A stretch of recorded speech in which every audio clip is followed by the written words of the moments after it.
Hello everyone welcome to new blog. आज चाहिँ म र मेरा साथीहरू चाहिँ पथरी हुँदै सामला डाँडा जान लागेको। सो त्यहीको एउटा सानो ब्लग हो यता। रुपेश लोकु हेलो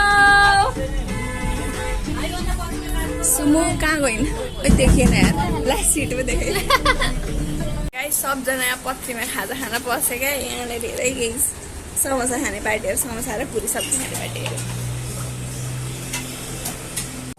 गाइस हाम्रो सपिङ पनि सक्यो। माथि गएर के खाने भनेर चाहिँ सपिङ गरेको थियौँ।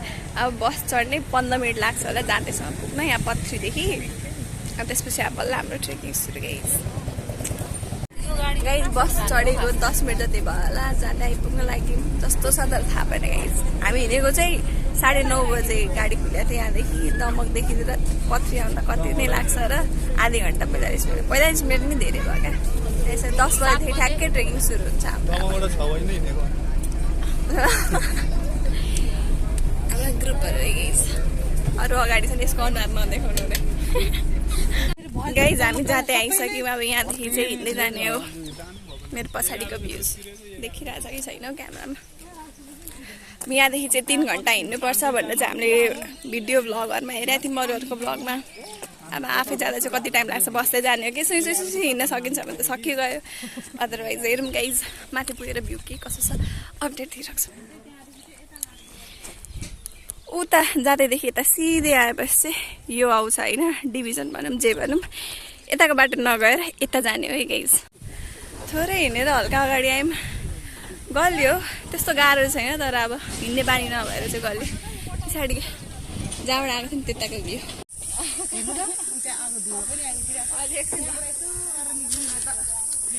गाइज भ्यूहरू चाहिँ यस्तै यस्तै हो। हिँड्दा फेरि गई राम्रो छ गाइज। हिँड्दा हिँड्दै यस्तो यस्तो भ्यूहरू पनि आउँछ है बाटोमा चाहिँ।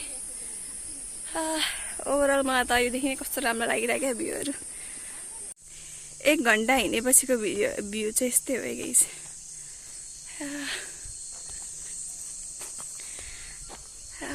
यो भेटाएपछि आफै आइयो भनेर चाहिँ बुझिने। अनि त्यसपछि यहाँ पानी सानी खाने फ्रेस हुने अनि त्यसपछि जाने। लास्टै गल्यो यार हिँडाइ चाहिँ धेरै। जो कसैले चाहिँ अरू बेला हिँडा होइन जस्तै म त्यसलाई चाहिँ लास्टै गाह्रो पर्छ। अरू यस्तो यस्तो अलिक टावर पुग्न लाग्दा जस्तो छ है गाइस भ्यूहरू। गल्यो लास्टै गल्यो। गाह्रो नै छ है गाइस बाटो चले। अघि वा मुनि त्यो भ्यू पोइन्टमा साथीहरू गएर यसो भ्यूहरू थियो। कहाँ निकै माथि आइपुग्यौँ त। अब यहाँदेखि चाहिँ हल्का 45 मिनट जति हिँड्यो भने चाहिँ पुगिन्छ जस्तो छ है गाइस। थाहा भएन मलाई त। पुग्न आँटिसक्यौँ। एनर्जी चाहिँ लास्टै फाँक भइसक्यो। त्यही भएर यस्तो सामान चाहिँ ल्याउनुपर्छ है बिचमा खानाले। मरिसक्यो यार। बाटो त्यस्तो गाह्रो छैन र पनि हत्तु भइसक्यो त यत्रै नै। यहाँ हामीलाई कम्पनी दिन आएको देखिरहेको कि लास्टै गलिसक्यो यार। अब त आज आइहाल्यो। अबदेखि मरै काटी आउँदिन ट्रेकिङ। सबजना यहाँनिर थकाइ मारिरहेछन्।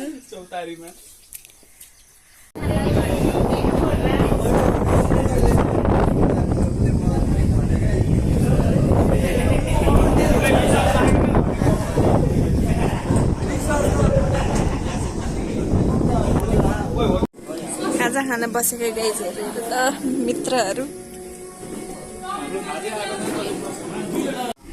गाइज हामी हिँड्दाखेरि र 10 बजेदेखि हिँड्ने होला जाँदै कि के हो राते मैले नाम बिर्सेर जे भए पनि। त्यहाँदेखि 10 बजेदेखि हिँड्ने थियौँ। 2 बजेतिर यहाँनिर आइपुगेको होइन। नियरली कति भयो 4 घन्टा जति हिँड्यौँ होला होइन।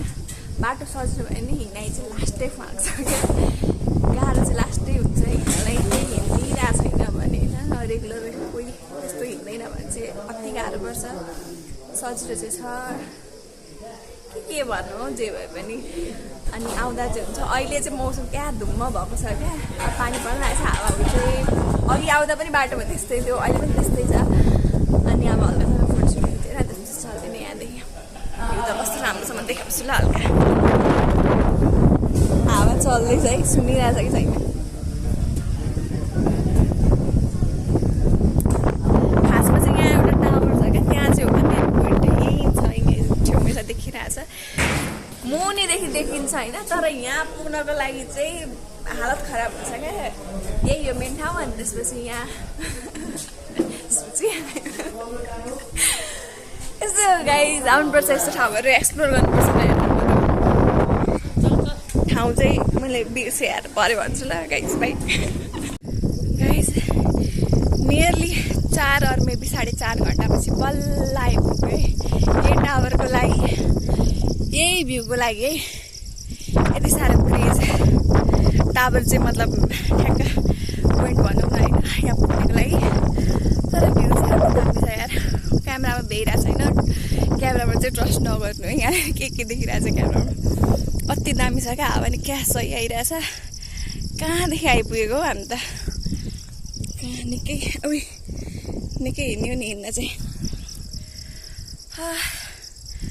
यस्तै छ गाइज आउनु साथीहरूसँग रमाइलो गर्नु तर यति चाहिँ सोचेर आउनु कि हिँड्नु चाहिँ भक्कु पर्छ ब्राइटनेस नि के हो हिँडाइ चाहिँ भक्कु छ त्यसको लागि चाहिँ प्रिपेयर भएर आउनु अनि पानी पर्ने चान्सेसहरू हुन्छ हामी आउँदैन एकछिन चाहिँ पानी परिरहेको थियो रेनकोट बोक्नु नबिर्सिनु होला गाइज पानी चाहिँ सफिसियन्ट चाहिँदो रहेछ अरू यस्तै हो गाइज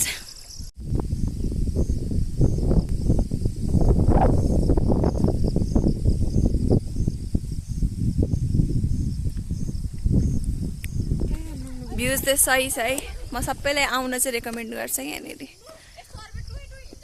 अब यहाँ क्यामेरामा मजाले देखेको छैन तर आउनु गाइज अब चाहिँ सामला डाँडादेखि पनि लाग्यो भ्यू चाहिँ ओभर सही छ यहाँ क्यामेरामा नदेखे पनि हिँड्ने बेलामा चाहिँ मरिएको थियो होइन तर यहाँ आएपछि चाहिँ सबै वर्थ इट हुँदो रहेछ क्या जुनै डाँडामा गए पनि तर यहाँ चाहिँ म सबैलाई रेकमेन्ड गर्छु आउनको लागि चाहिँ ज्यान चाहिँ जान्छ तर भ्यू छोड्नु हुँदैन मौसमले कस्तो सही भएको क्या फेरि धुम्म छैन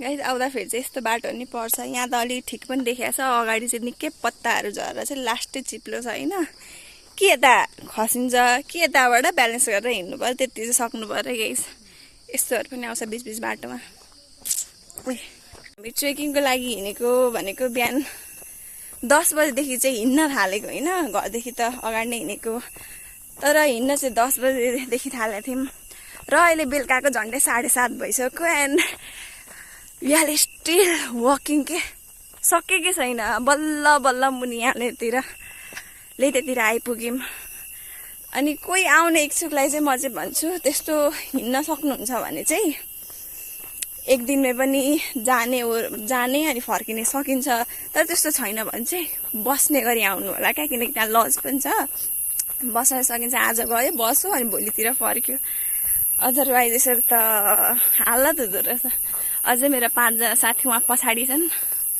अरू 4 जना अगाडि पुगिसके यस्तै छ गाइज 8-11 भइसक्यो होइन अनि बल्ल पथरी चोक आइपुग्यौँ के त्यस्तो भयो आजको ट्रेकिङ यस्तै रह्यो गाइज अब अरू पनि भ्लग आउला नआउला थाहा भएन तर यहाँसम्म कसैले आइसक्नु हो भने भ्लग हेरेर थ्याङ्क्स फर वाचिङ अनि आउने भ्लगहरू पनि हेरिदिनु होला बाई